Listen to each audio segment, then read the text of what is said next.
Hello my dear friends, I'm Dr. Vaishali Bharamdi. I've been teaching anatomy for more than 25 years and I love it.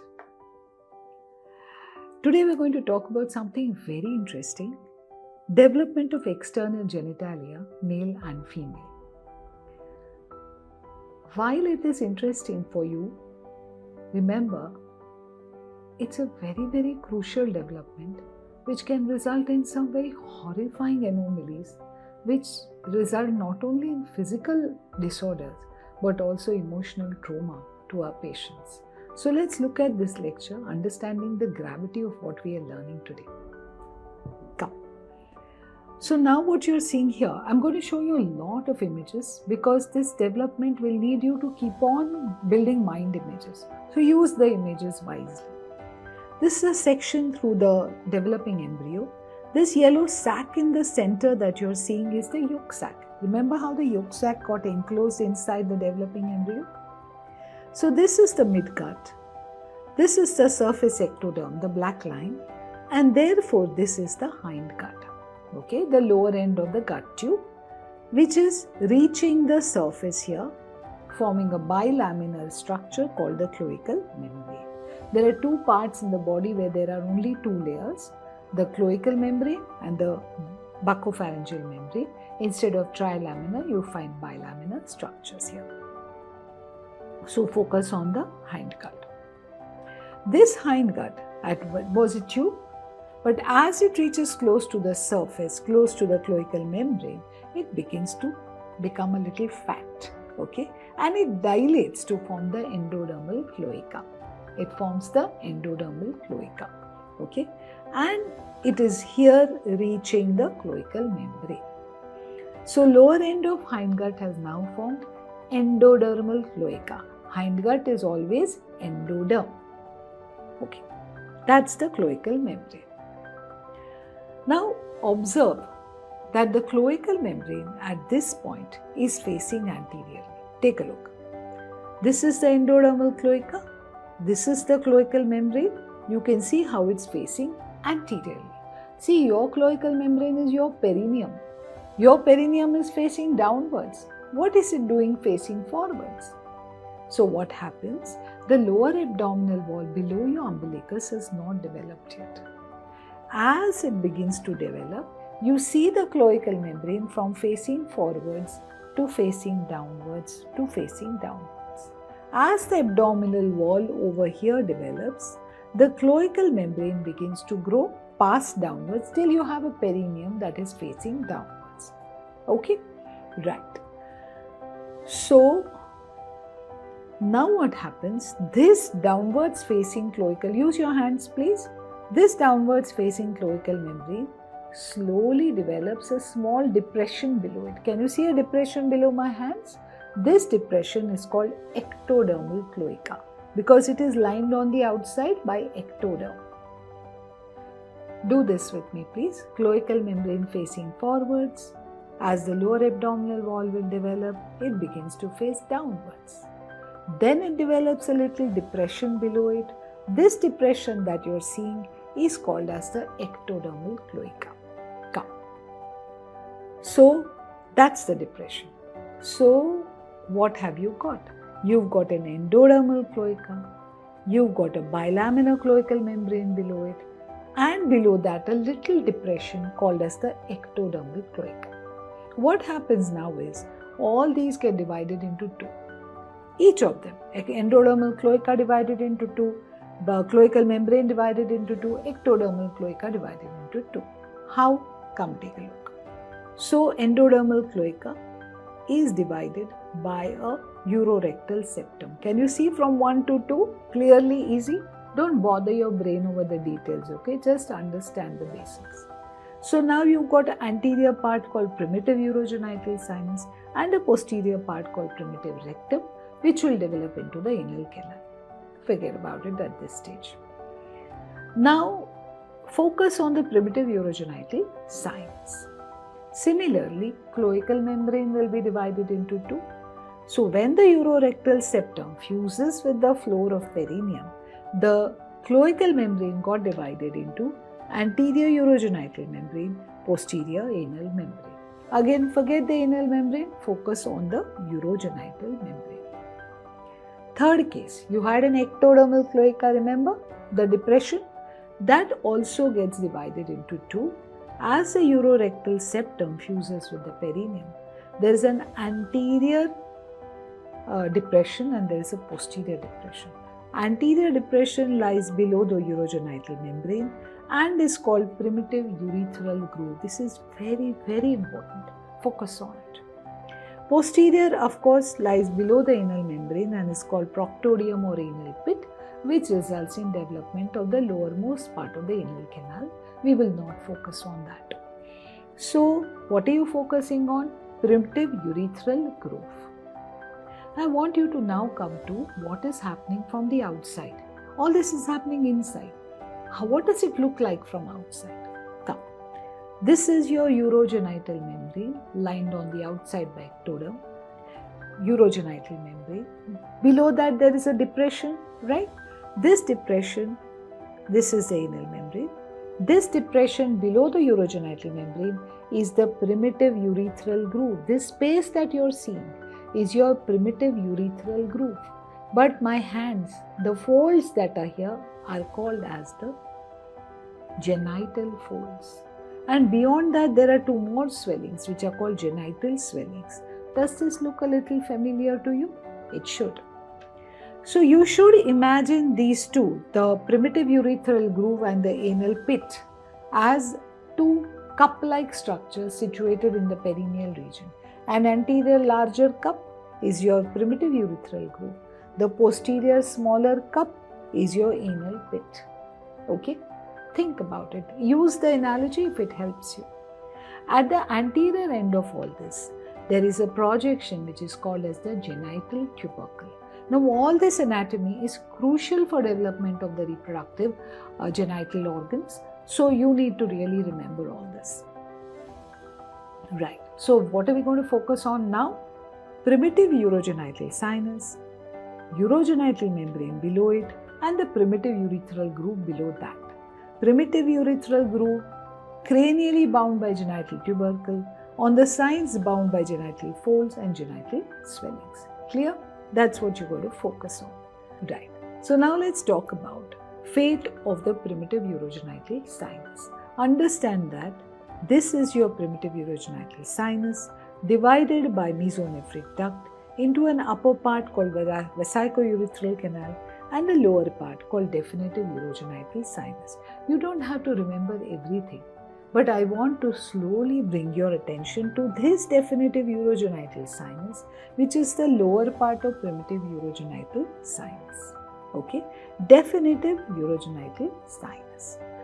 Now what happens? Definitive urogenital sinus gets divided into a pelvic part and a phallic part. Again, focus on the phallic part. Pelvic part contributes to development of the urethra, upper urethra, which is not of significance to you at this moment. Focus on the phallic part of the definitive urogenital sinus, which is related below to the urogenital membrane. Can you see how it's bilaminar? This is endoderm, this is ectoderm. Okay, right. So that's the male reproductive system. This is the prostatic urethra, membranous urethra, spongy urethra. You are going to focus on development of spongy urethra from the phallic part of the definitive urogenital sinus. Right. So that's the phallic part of definitive urogenital sinus where I want you to focus. However, I have put up this table because it may help you to learn about the rest of male reproductive system beyond purview of present class. Right. So this is the definitive urogenital sinus. This bilaminar structure is your urogenital membrane, and this depression below it is the primitive urethral groove. We have finally brought ourselves to that point from where the male or the female reproductive system can develop. Now things will go very fast if you have understood this much. Okay. Externally, it looks like this.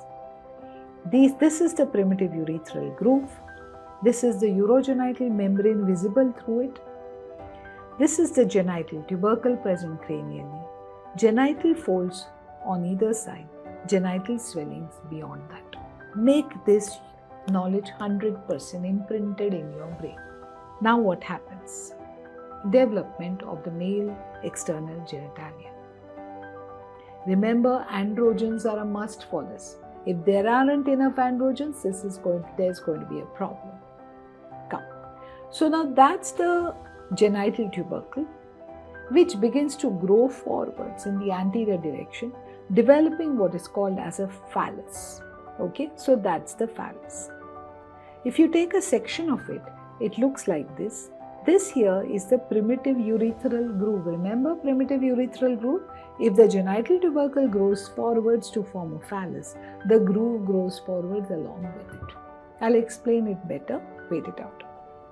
Now, the phallic part of definitive urogenital sinus elongates ventrally, with the groove, primitive urethral groove, following on the inferior surface, bound on either side by the two genital folds. Can you imagine this? The two genital folds are present on the side. The urethral groove is growing forwards along with the phallic projection. Now what happens? The floor of this is formed by the urogenital membrane. Orient yourself. If I take a section through the phallus, what will I find? It's covered on the outside by the ectoderm. Remember that. It's covered on the outside by the ectoderm. Now, the genital tubercle elongates to form the phallus, which later will form the penis in the male or the clitoris in the female. If I take a section of it, it looks like this, covered by ectoderm with a core of mesoderm. Okay? And this here is the primitive urethral groove. Make that default knowledge. Okay? What happens now is, from the definitive urogenital sinus, a solid cord of cells grows into this phallus. Can you see that? Inferiorly, that's a primitive urethral groove, and the groove is continuing growing forwards, bound on either side by the genital folds. That's the primitive urethral groove. These are the genital folds. A urethral plate enters into this. That's the urethral plate. That's the urethral plate. So in that structure, a urethral plate of cells have grown in. What are these cells? Are they ectoderm, mesoderm, endoderm? Obviously they are endoderm because they have come from definitive urogenital sinus. So this is your endodermal cord of cells entering into the mesodermal phallus surrounded by ectoderm. Getting complicated? Use images. Don't get disturbed. Right. That's the genital fold. Now what happens? This is something we need to stress on. Covered by ectoderm, core of endodermal urethral plate with the surrounding mesoderm. Make your concepts clear. Next step is canalization of the endodermal cord. These cells become canalized and a tube is formed. Okay, this is the tube that's getting formed. Canalized urethral plate. So definitive urogenital sinus is entering in further into the tube. Urogenital membrane has become bilaminar again. Okay, that's the endoderm, that's the ectoderm, bilaminar. Now what happens is that the urogenital membrane ruptures. Okay, so there is a deep groove now on the perineal part of the male. There is a deep groove which is called as definitive urethral groove. Okay, the entire surface of the phallus is grooved deep. Okay, so that's the definitive urethral groove bound by urethral folds. Now what happens is that this deep groove now begins to close. Everybody fuses. So the ectoderm fuses with ectoderm, mesoderm fuses with mesoderm, and endoderm fuses with endoderm. And suddenly you can see something that very much looks like a spongy urethra surrounded by penile tissue. But funnily enough, can you see that it has not reached into the tip of the phallus? So what happens now is that This spongy urethra that has got formed up till now, endodermal urethra, begins to open on the under surface of that penis. Okay? You can see here there is a clear medial raphe, which you will see in the adults also, indicating the point where the fusion took place. Fusion of the genital folds. So you can see these are the two genital folds that have fused. However, you can see that the urethra is opening on the undersurface of penis. The distal end of the phallus remains without a urethra. What to do? Take a look. What happens now is from the distal end, from the ectoderm, see this is the ectoderm, a solid cord of cells grows inwards in the opposite direction towards the endodermal urethra. This is again called as a urethral plate, but this is ectodermal urethral plate. Next step is common sense, it gets canalized. Okay, so you can see it getting canalized and it fuses with the endodermal urethra. Endodermal urethra, ectodermal urethra, fuse together. Formation of one complete spongy urethra. Okay, so that's the tube we have created. That's the point where the two have fused. So, summarize. This is the permanent urethral opening. This is the primitive urethral opening. This is ectodermal urethra. This is endodermal urethra. Formation of one complete spongy urethra in the male. So that's how the penis develops along with a functional urethra in the male. Remember, things can go wrong, but at this moment we are getting things right. How does the scrotum develop then? What happens is, remember these are the genital folds, but these on the side are the genital swellings. So with time these swellings begin to fuse together. And as they fuse together, they form the scrotal sac. You can again on the outside see a medial raphe indicating the line of fusion. You can see something similar. Distally, this is the development from the genital tubercle, and this here is the external urethral orifice. This brown structure which I have drawn is formed by the fusion of genital folds. So this is how the male reproductive system or male external genitalia develop. Just a little last bit, okay.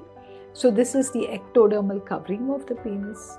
This is the glans penis. You can see that there is a little bit of an ingrowth happening inside. As this ingrowth happens, over a period of time, certain amount of breakdown of tissue takes place, resulting in development of what is called as the prepuce. So this is how a prepuce develops. Meanwhile, this turquoise colored tissue that is drawn is mesoderm, which will develop into corpus cavernosum and corpora spongiosum. So that's the erectile tissue that comes from the mesoderm. Can you see the clearly visible endodermal urethra, ectodermal urethra, ectodermal covering of the penis, ectodermal prepuce, and mesodermal erectile tissue? This is how the development occurs.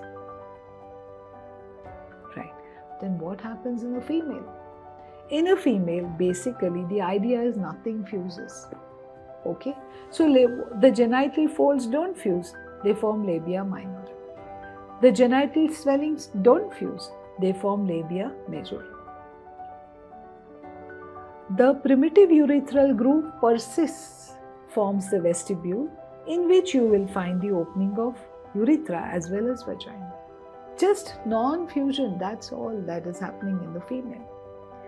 And the phallus does not grow to that extent and therefore persists as the clitoris. This is how the male external genitalia versus the female external genitalia develop. Basically in the female, it's a concept of non-fusion. Okay, please understand that. But then things go wrong. Tragically, things go wrong. The first thing you should understand is there is a child who is born without a penis. There is no genital tubercle development. The person may have a double penis, genital tubercle split into two. Person may have a very tiny penis, which basically means there is likelihood of androgen insufficiency. There is not enough stimulation for the development. The opening of the prepuce is very narrow. This is called as phimosis. I'll be creating a separate lecture on it. We'll not discuss it. Sometimes a child is born where the urethra is opening on the undersurface of penis, not at the tip of penis. Urethra is opening on the undersurface. This is called as Hypospadias. How does it happen? Basically, the genital folds do not fuse.